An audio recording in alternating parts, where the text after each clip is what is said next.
오늘 함께 나눌 말씀의 제목은 만일 하나님의 아들이여든 이라는 제목으로 함께 은혜를 나누고자 합니다. 어떻게 점심에 오랜만에 떡 맛있게 드셨나요? 예, 사람이 이번 시간에는 이제 생명의 말씀을 또 먹는 시간, 그런 축제의 시간 되기를 소망해 봅니다. 톨스토이가 썼던 단편 소설 가운데 세 가지 질문이 있습니다. 세 가지 질문에서 우리에게 세 가지 중요한 질문을 던지게 됩니다. 한번 들어보시기 바랍니다. 첫 번째, 우리에게 가장 중요한 순간은 언제입니까? 라는 질문을 던지게 됩니다. 같이 생각하시면서 따라오셔야 돼요. 가장 중요한 순간이 언제인가? 두 번째는 우리에게 가장 소중한 사람은 누구인가? 옆에 분들을 보시면 되겠죠? 안 보시는데요. 가장 소중한 사람은 누구입니까? 세 번째는 우리에게 가장 중요한 일은 무엇입니까? 이 세 가지 질문을 단편소설에서 던지게 됩니다. 그래서 톨스토이의 대답은 뭐냐면, 소설을 통해서 우리에게 주는 대답은 지금, 바로 지금이라는 거예요. 그러니까 지금 바로 옆에 있는 사람이 소중한 것이고, 지금 순간이 소중한 것이고, 지금 일이 가장 중요한 일이라는 거예요. 자, 다시 옆에 분들 한번 보시기 바랍니다. 가장 소중한 사람이 누구라고요? 예. 지금 옆에 있는 분들이십니다. 예. 그런데요, 성경에서는 우리에게 이보다 더 중요한 질문이 있다라고 얘기를 합니다. 세 가지 질문입니다. 한번 들어보시기 바랍니다. 첫 번째는 뭐냐면, 나는 누구인가예요. 나는 누구인가? 그리고 나는 어떻게 살 것인가? 마지막은 나는 무엇을 위해 살 것인가?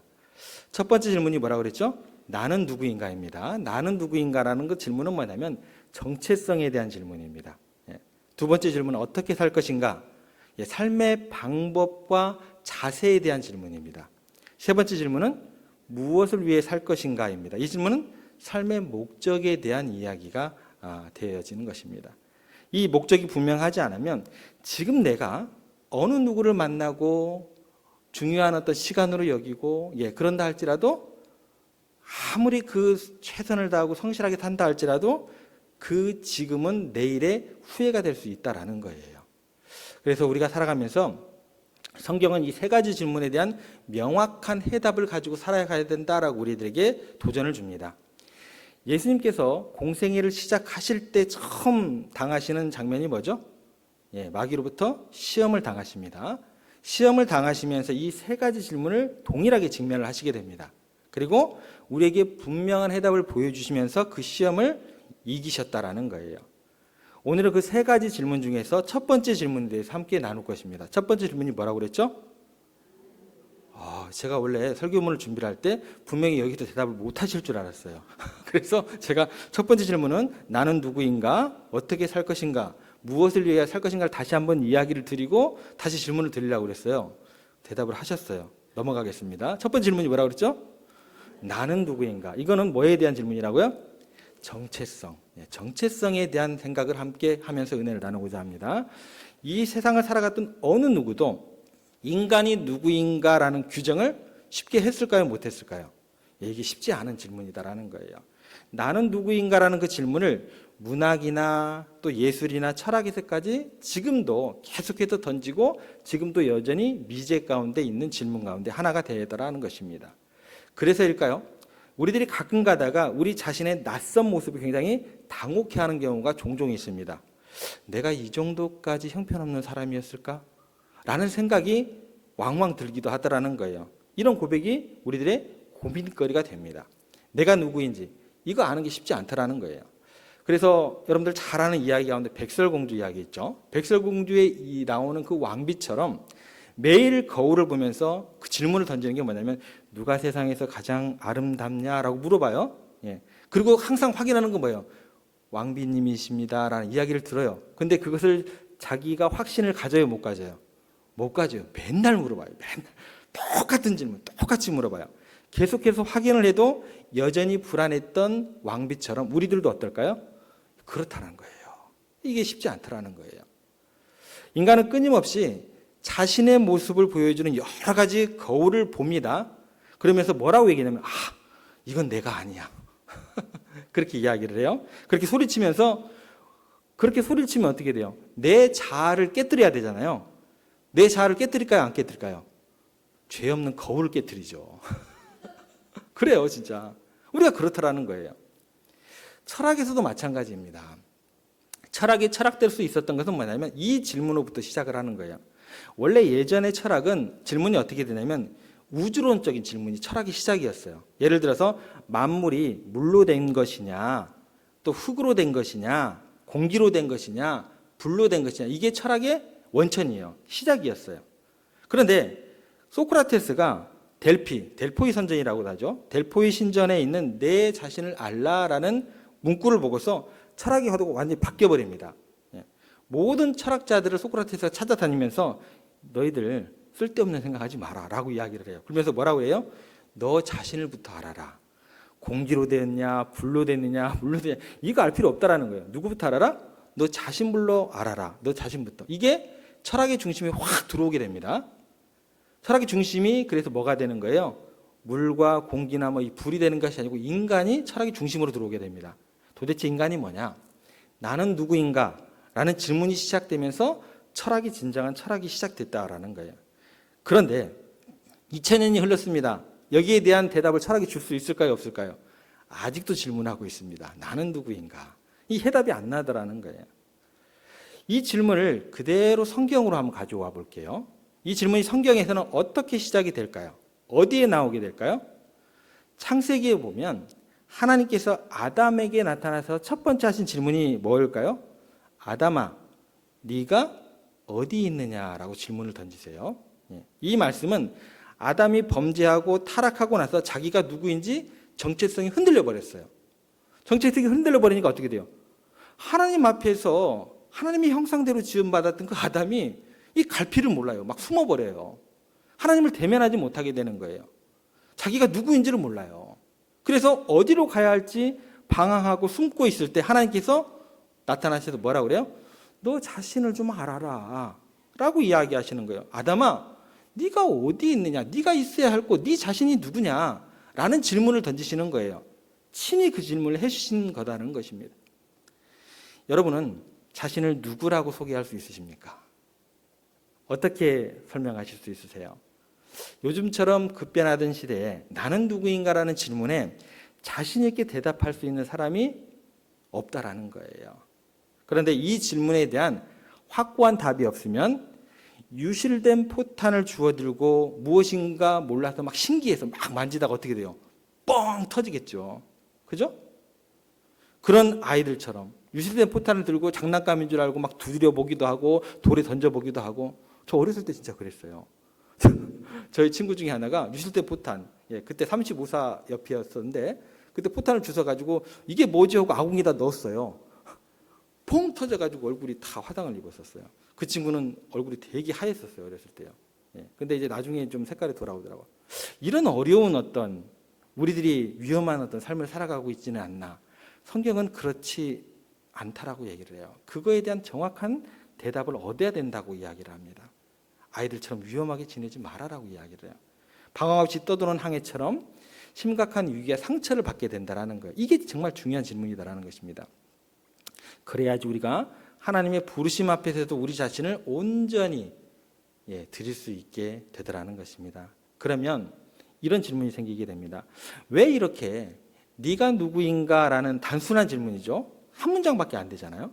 이 질문이 수천 년이 흘러도 해답이 안 나올까라는 질문이 생기게 됩니다. 그렇게 많은 사람들이 고민했었고 책을 썼었고 읽고 묵상을 했었는데 왜 이 답이 안 나올까라는 거예요. 그 이유가 뭐냐면 질문 자체가 잘못된 거예요. 질문 자체가. 내가 누구인가를 규정하는 그 정체성의 기준 자체가 마귀로부터 나온 것인데 굉장히 잘못된 기준으로 계속해서 내가 누구인가를 그 기준으로 물어보니까 이게 어떻게 되는 거예요? 해답이 안 나오게 됩니다.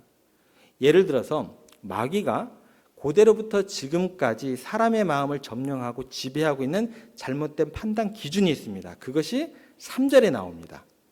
우리가 3절 말씀, 그 기준이 무엇인지 3절 말씀을 저희가 함께 읽겠습니다. 시작. 시험하는 자가 예수께 나와서 이르되 내가 만일 하나님의 아들이여든 명하여 이 돌들로 떡덩이가 되게 하라. 여기 보시면 시험하는 자가 나옵니다. 시험하는 자가 누구예요? 마귀가 누구께 물어보는 거예요? 예수님께 지금 물어보는 장면입니다. 내가 만일 하나님의 아들이여든. 여기에서 질문의 핵심이 있습니다. 내가 만약 하나님의 아들이다라는 거예요? 아니다라는 거예요? 의심을 불러일으켜요. 도대체 네가 누구냐는 거예요. 네가 만약 하나님의 아들이라면 이거 흔들고 싶은 거예요. 흔들고 싶은 것이 딱 이겁니다. 이 하나님의 아들이란 정체성을 누가 흔들고 싶은 거냐면 마귀가 흔들고 싶은 거예요. 네가 만약 하나님의 아들이라면 돌들이 떡덩이가 되게 해봐라 라는 거예요. 흔히들 이 본문을 어떻게 해석을 하냐면 경제적인 문제의 시험이다. 절대로 떡에 넘어가면 안 된다라고 이야기를 해요. 돈에 넘어가면 안 된다라고 이야기를 해요. 이렇게 해석을 합니다. 그런데 초점이 돌이 떡에 되게 하는 데 초점이 있는 게 아니에요. 하나님의 아들 쪽에 있어요. 그 앞쪽으로 시선을 더 고정시키셔야 돼요. 경제적인 문제를 해결하는 게 메시아의 사명이냐? 이걸 질문하는 게 아닙니다. 네가 하나님의 아들이냐는 거예요. 이걸 질문하는 거예요. 이거를 흔들고 싶은 거예요. 그런데 하나님의 아들인지 아닌지를 규정하는 기준이 마귀가 뭐예요? 인간의 능력과 소유로 결정하고 싶은 거예요. 누가요? 마귀가요. 다시 말해서 돌이 떡에 되게 할 능력이 있으면 너는 하나님의 아들이고 그 능력이 없으면 너는 하나님의 아들이 아니다라고 누가 이야기하는 거예요? 마귀가 이야기하는 거예요. 돌이 떡이 될 정도로 너가 가진 게 많고 부자면 너는 하나님의 아들이지만 굶주리고 보잘것없고 초라하면 너는 하나님의 아들이 아니다라는 이거예요. 이게 누구의 방법이에요? 마귀의 방법입니다. 그런데 이 마귀의 논리가 너무나 오랫동안 우리를 지배해왔다라는 거예요. 그래서 우리가 보통 내가 누구인가를 평가를 할 때 우리가 늘 자동적으로 생각하는 게 뭐냐면 내가 무엇을 할 수 있는가, 내 재산이 얼마인가, 내 아파트 평수가 얼마인가, 이것에 따라서 자신의 정체성을 규정하는 경우가 굉장히 많습니다. 인류가 너무나 오랫동안 무력하게 마귀의 장단에 춤을 추면서도 그렇게 거기에 끌려다니면서 혼돈을 그렇게 겪고 있다라는 거예요. 여러분, 개인적인 능력이나 경제적인 소유의 정도가 내가 누구인가를 절대적으로 결정하고 평가하지 않는다는 게 성경의 가르침입니다. 그것은 누구의 방법이에요? 마귀의 방법입니다. 여러분, 저울이 잘못되면은요, 아무리 거기에다 온갖 것을 올려놔도 그 킬로그램 여러분들 믿을 수 있어요? 없어요? 없어요. 똑같은 예를 들어야 될까요? 줄자가 제멋대로면 그걸 아무리 측정을 해도 제대로 답이 나와요? 안 나와요? 안 나와요. 여러분, 이 사탄의 논리 방식, 돌이 떡이 되게 할 능력이 있느냐, 이런 경제적인 관점으로 하나님의 아들이냐 아니냐를 규정하는 것은 말도 안 되는 것이다라는 거예요. 하나님의 아들이라는 존재성과 돌이 떡이 되게 하는 것은 무슨 상관이 있냐는 거예요. 아무리 상관도 없는데 우리가 어떻게 해요? 속고 있다라는 거예요. 철저하게 속고 있다라는 거예요. 예를 들어서 모세를 한번 생각해 볼게요. 모세가 이집트의 왕자로 있을 때 자기는 뭐든지 다 할 수 있는 능력 있는 사람으로 생각을 하게 됩니다. 그래서 스스로 누구에게 모세에게 임명을 하지 않았는데 나는 내 민족의 영도자야, 구원자야라고 생각을 했어요. 그래서 모세가 자기 민족을 구원하겠다는 생각으로 이집트 사람을 그냥 가감없이 쳐서 죽입니다.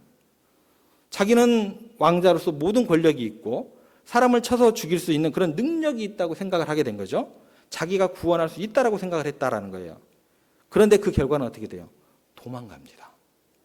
광야에서 40년을 썩어 보내는 그런 시간을 보냅니다. 얼마나 초라해졌는지 장인의 양을 치면서 자기 소유가 없어요. 80세가 되었는데 아무 능력이 없습니다. 딱 남은 건 마른 막대기 하나가 남습니다. 그때 하나님께서 모세에게 나타나셔서 내 백성을 구원하러 가라고 그렇게 빈털털이 되고 무능한 사람에게 오셔서 너는 내가 택한 구원자다 가라고 하니까 모세가 뭐라고 해요? 보낼 만한 자를 보내소서. 나는 입이 둔한 자입니다. 자기 정체성이 뭐예요? 완전히 밑바닥까지 스스로 떨어져 있는 상황이에요. 하나님이 보시는 정체성은 그게 아니거든요. 근데 자기 스스로는 정체성에 대해서 바닥을 치고 있다라는 거예요. 하나님께서 구원자라고 이야기하면서 가라라고 이야기를 했는데 나는 아닙니다. 내 정체성은 실패자입니다. 바닥을 치고 있습니다. 그들 스스로 하나님의 음성을 들었는데도 나는 못 가요. 이 얘기를 하고 있어요. 왜요? 어떤 일을 할 수 있는 능력도 없고 소유도 없기 때문에 내가 보기에는 결국 지금 모세에게 있어서 자기의 정체성 기준은 뭐냐면 내가 무엇을 할 수 있느냐, 내가 무엇을 많이 가지고 있느냐, 이게 자신의 기준이 되었다라는 거예요. 이것 때문에 예전에는 어쩌다가 많이 가졌다고 생각했을 때는 너무너무나 교만해서 그냥 사람을 쳐 죽이고, 지금은 하나님께서 말씀하시는데도 지금은 어쩌다가 아무것도 가진 것이 없다고 생각이 되어지니까 보낼 만한 사람을 보내소서. 하나님께서 직접 나타나셔서 내 앞에서 말씀하시는데도 안 믿을 정도로 정체성 자체가 완전히 엉망이다라는 거예요. 혹시 여러분들 그렇지 않으신가요? 여기서 그치지 않습니다. 대표적으로 아합 왕이라는 인물이 있습니다. 아합 왕이 딱 보니까 나봇이라는 사람의 포도원이 너무나 보기 좋아요. 자기 왕궁 옆에 있는 것을 가지고 싶어요. 근데 자기 것으로 만들기가 쉽지가 않습니다. 뺏을 능력이 없어요, 자기가. 그걸 알고는 왕으로서의 그 채통과 자존심이 완전히 땅바닥에 떨어져 버립니다. 그리고 막 식음도 전폐하고 그래요. 그 소유를 내 것으로 만들지 못하니까, 내가 좀 더 부유해지지 못하니까 왕의 자존감도 잃어버리고 잠도 못 자고 먹지도 못하고 왕이 아니라 뭐예요? 그냥 폐인이 되어버립니다. 정체성이 그냥 바닥을 떨어져 버려요. 그 옆에 있던 왕비가 있었습니다. 이세벨이라고 해요. 이 이세벨이 왕을 보니까 너무너무 답답해요. 당신 왕이 맞느냐? 왕이 그것도 못하냐라는 거예요. 왕으로서 인정을 안 해버려요. 왕이 그것도 못하냐고 하면서 내가 다 뺏어 주겠다고 큰 소리를 칩니다. 왕비였던 이세벨은 바꿀 수 있는 능력이 있느냐, 더 부를 늘릴 수 있느냐, 이걸로 자기 남편이 왕이 자격이 있느냐 없느냐 그렇게 평가를 하더라는 거예요. 그래서 이런 잘못된 정체성의 결과가 어떻게 되냐면 집안 전체가 폭삭 망해버립니다. 집안이 망하는 걸로 끝나지 않고 이스라엘이 휘청휘청해 버립니다. 우상 숭배로 가득한 땅이 되어버립니다. 이 정체성 하나 때문에 그래요. 나라 전체가 흔들려 버려요. 처참해집니다. 이거는요, 신앙이 없는 사람에게만 해당되는 이야기가 아닙니다. 이때 당시에 하나님의 사람들도 여전히 이 마귀의 방법에 속고 있는 경우가 굉장히 많다라는 거예요. 예를 들어서 엘리야를 한번 생각해 볼게요. 엘리야 하면 마귀에게 속을 만한 사람이에요, 아니에요? 절대로 마귀에게 속으면 안 되는 사람입니다. 그런데 속았을까요, 속지 않았을까요? 한번 보겠습니다. 엘리야가 하루는 갈멜산에 올라갑니다. 바알과 아세라 선지자들하고 850대 1로 싸워요.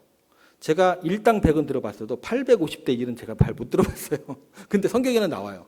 그 정도로 굉장한 사람입니다. 850대 1. 예. 그렇게 싸웠습니다. 그런데 그 850대 1 싸운 그 과정 가운데 그들 전부 다 전멸시켜버려요. 대승을 거두게 됩니다. 여기서 끝나는 것이 아니에요. 이 승리 후에 어떤 일이 일어나게 되냐면 얼마 지나지 않아서 3년 6개월 동안이나 비가 안 왔었어요. 근데 그 기근에 무릎을 꿇고 기도를 했더니 억수 같은 비가 쏟아지게 됩니다. 자, 여러분이 엘리야예요. 850대 1 이겼어요. 그리고 3년 6개월 동안 비가 안 오는 까지 비가 오게 했어요. 여러분들은 어떠실 것 같으세요? 이야, 얼마나 용기가 나요. 얼마나 기분이 좋아요. 얼마나 자기의 능력에 대해서 자신이 있었고 당당했는지 모릅니다. 누가요? 엘리야가. 그래서 비가 억수같이 쏟아지는데 아합 왕이 기뻐가지고 비 맞지 말고 엘리자 선지자시여 제 병거에 같이 타세요라고 했어요. 엘리야가 어떻게 했을까요? 너무나 기분이 좋아가지고 저 그거 안 탈래요. 그러면서 뛰어갑니다. 병거 앞에서 이 노인이 백발을 휘날리면서 말처럼 달려가요. 얼마나 기분이 좋았는지. 아무도 붙잡지 말라는 거예요. 나 말리지 마. 뛰어가요. 너무나 신이 났습니다. 기세가 하늘을 찌를 듯 했어요. 그런데 도착하자마자 이세벨 왕비가 내가 반드시 저 엘리야 잡아 죽이겠다. 왜요? 850대 1, 850명은 누구 편이었거든요? 이세벨 편이었거든요. 자기 측근들을 850명을 다 처치해버렸어요. 기고만장해가지고 기쁨 가운데 병거도 안 타고 빗속을 헤치면서 뛰어와가지고 막 좋아하고 있는데 이세벨이 나를 죽인다고 하는 이야기를 딱 듣자마자 그 소식을 듣고는 갑자기 엘리야가요, 우울증에 사로잡혀가지고 로뎀나무 아래 가서 하나님 저 죽여주세요. 내가 왜 살아야 됩니까? 그러면서 갑자기 폐인이 돼버렸어요. 왜 그랬을까요? 이세벨 왕비의 마음 하나 못 움직이는 내가 무슨 선지자냐는 거예요. 그거 하나 바꾸지 못하는 게 내가 무슨 능력 있는 자냐는 거예요. 내가 무슨 능력 있는 선지자냐는 거예요. 존재감이 한 번은 막 준마처럼 달려가다가 한 번은 죽은 개처럼 초라해졌던 엘리야의 모습이더라는 거예요. 도대체 이게 뭡니까? 우리들이라고 당당할 수 있을까요? 그렇지 않다라는 거예요. 내가 할 수 있느냐 없느냐에 따라서 내 능력의 유무에 따라서 소유의 많고 적음에 따라서 내가 누구인가를 규정하는 마귀의 방법에 속으면 우리도 엘리야 같이 로뎀나무 아래 가서 하나님 저 죽여주세요 라고 이야기를 하게 됩니다. 여러분 어떠세요? 다른 사람의 능력이나 소유에 비교해서 오늘의 나의 나됨을 규정하고 있지 않습니까? 다른 사람이 나를 어떻게 평가하느냐, 사회적인 지위에 따라서 영향력의 정도에 따라서 내가 나를 규정하는 경우가 참 많습니다. 그래서 남이 무시하면 못 견뎌 하면서 비정상적인 반응을 하는 경우가 굉장히 많습니다.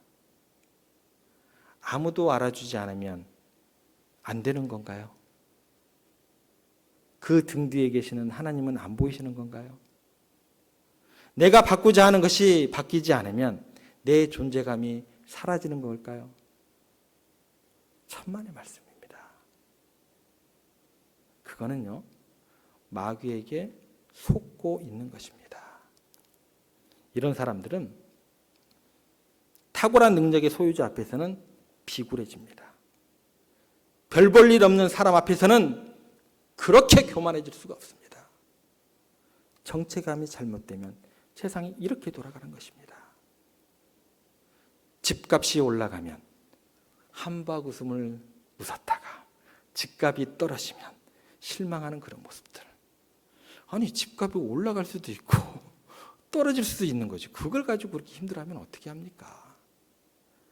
자기 자녀가 대기업에 취업을 하면 귀공자처럼 그렇게 사랑스럽고 귀하게 여기고, 취업을 아직 못하고 돌아다니면 구겨진 휴지처럼 대하고, 도대체 사람이라는 것이 무엇입니까? 나는 누구입니까? 오늘 하나님께서 여러분에게 말씀하십니다. 너는 부유해도 가난해도 너를 사랑하여 구원하였으니 너는 내 것이라. 네가 현명해도 미련해도 너의 지혜 되어 사용하리니 너는 내 것이라.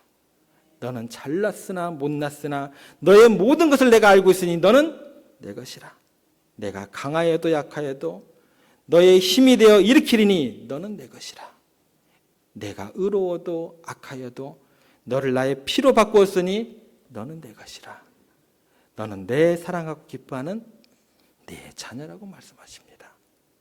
주님, 다시 한번 하나님의 자녀된 기쁨, 하나님께 사랑받고 하나님께 기뻐하는 자인 사실을 말씀을 통해 제가 다시 붙들게 하여 주시고, 오늘 삶을, 내일 주어진 삶을 그렇게 아름답게 하나님과 동행하면서 승리하는 여러분들과 세종의 모든 가족들 되시기를 주님의 이름으로 부탁드립니다.